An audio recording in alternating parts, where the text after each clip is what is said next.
Iconoclasm. The idea of destroying art has certainly been a controversial subject throughout history. However, the discussion of iconoclasm is still highly relevant today. Take last year as an example. Mid-2017 saw controversy rising over the removal of Confederate statues and monuments across the US.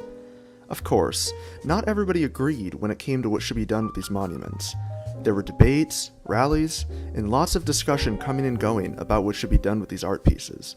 So, what is the best way to address the removal of art? Let's find out today on Frank's Art Show.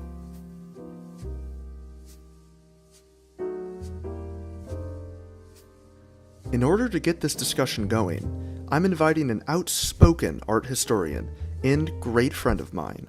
Everybody, put your hands together for Franch.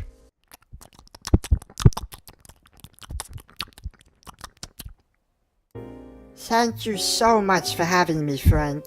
I'm so happy to be here. Glad to have you, Franch. Now, I understand you have something of a controversial opinion when it comes to iconoclasm.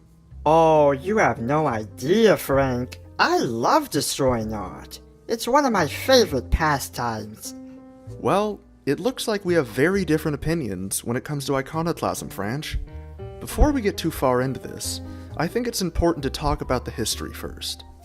In ancient history, iconoclasm was used as a form of power.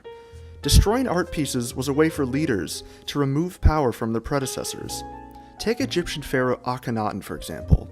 When Tutankhamun, also known as King Tut, took power after Akhenaten, he had mentions of the previous pharaoh erased. Successive pharaoh Horemheb even destroyed monuments built under Akhenaten's rule and recycled their materials for his own devices. Wow, they sound like some cool guys. Wish I could have been there. Well, that certainly is an opinion, Franch. Regardless, the idea of iconoclasm has continued and evolved since those ancient times. About 1,500 years later, the Byzantine Empire began to destroy and remove art for religious reasons, and as I mentioned previously, statues are being removed in modern times due to political differences. Ooh, how'd they blow those ones up? Actually, Franch, most of these statues weren't harmed. Where each statue was moved to, that varies from monument to monument. What? Missed opportunity if you ask me. Well, Franch, I'd like to argue that destroying art is the wrong way to be going about things. While it is sometimes appropriate to remove monuments that no longer reflect the beliefs of the population, I think preserving history is important. Destroying art means destroying history, regardless of its controversy. Huh, I never really thought about that, Frank. I just like destroying things. It's okay, Franch.